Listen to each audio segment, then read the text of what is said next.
I felt that I had to keep pushing back because she kept trying to blame it onto COVID, and I knew that it wasn't COVID. Didn't know what it was at that particular time or what this cough was attributed to. I think if I hadn't have pushed and pushed for it, then they could have very easily gone down the line of, well, take this ventilator. If it suppresses it, then we could be asthma, so we'll go down the asthma line. I'm Ian, I'm 63 years old, live in Basingstoke in Hampshire. Been retired since Christmas 2018, 1 month exactly before my 60th birthday. I left work. It was just like a tickly cough, but at that particular time we had all those horrible bugs going round and there was a new strain of COVID out and everything. And I just put it down to, it was just purely something that I'd caught, like a cold and that.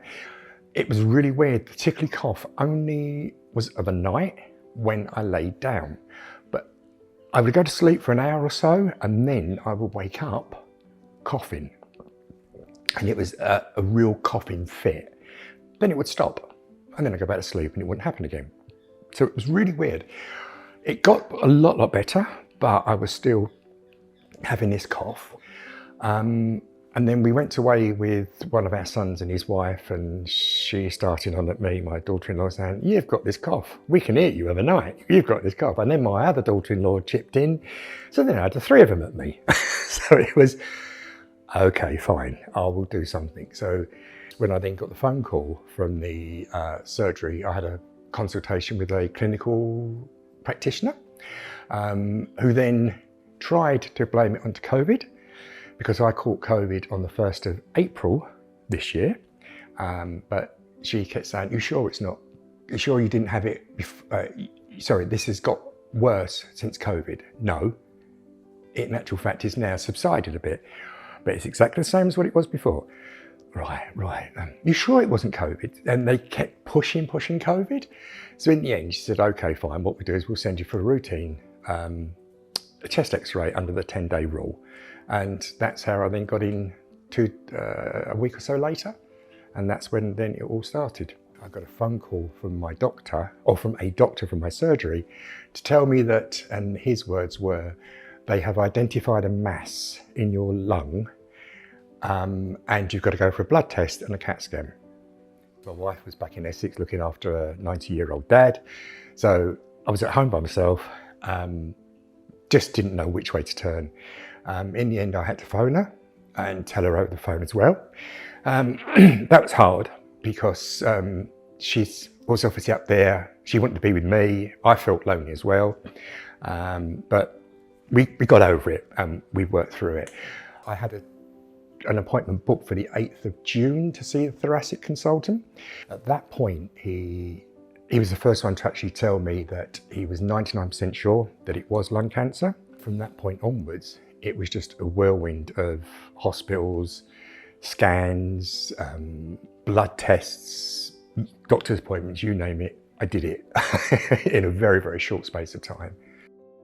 I was told on the 14th of July, I think it was, I was told definitely it is stage 2A, non-small cell lung cancer. And at that stage it was, I suppose it was a relief, because at least we had a diagnosis, we knew what was going to happen. Unfortunately, my local hospital couldn't carry out the procedure, because it was such a big operation. So I had to go to the John Radcliffe Hospital in Oxford.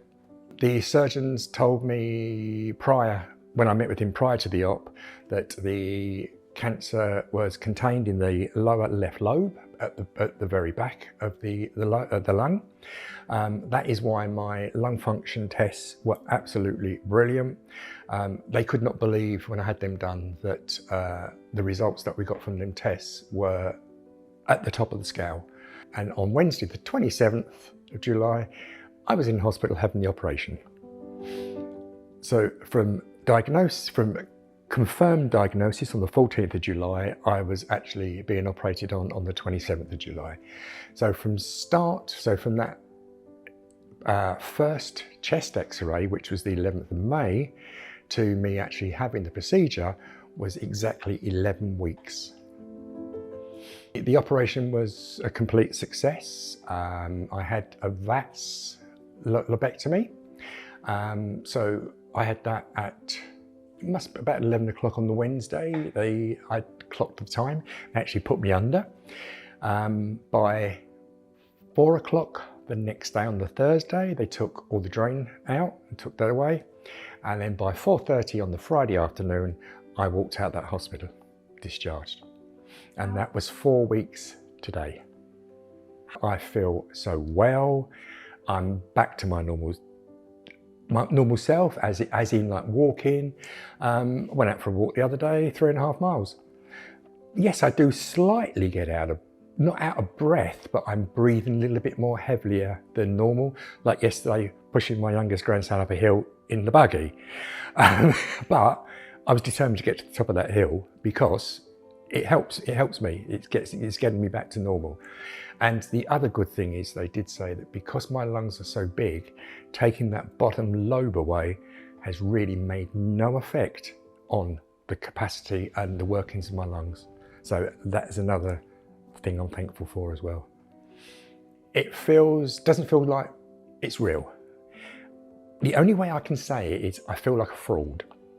I felt like a fraud before the operation because from the outside, no one could tell. I had, people kept saying to me, you don't look as though you got cancer. But then what do you look like if you have got it? And even the surgeon on the day after the operation, when he came to see me in the afternoon, so it was 24 hours after he operated on me, stood there grinning from ear to ear and telling me he could not believe that 24 hours prior to that, I was on his operating table, and he said, I cannot believe you look so well. I was going to ask him what I looked like before, but I thought about not. Some days I still think to myself, is this a dream? Am I going to wake up? I got diagnosed cancer like 15 weeks ago now, and now look at me now. And I think that is because I pushed at the very beginning for that chest X-ray.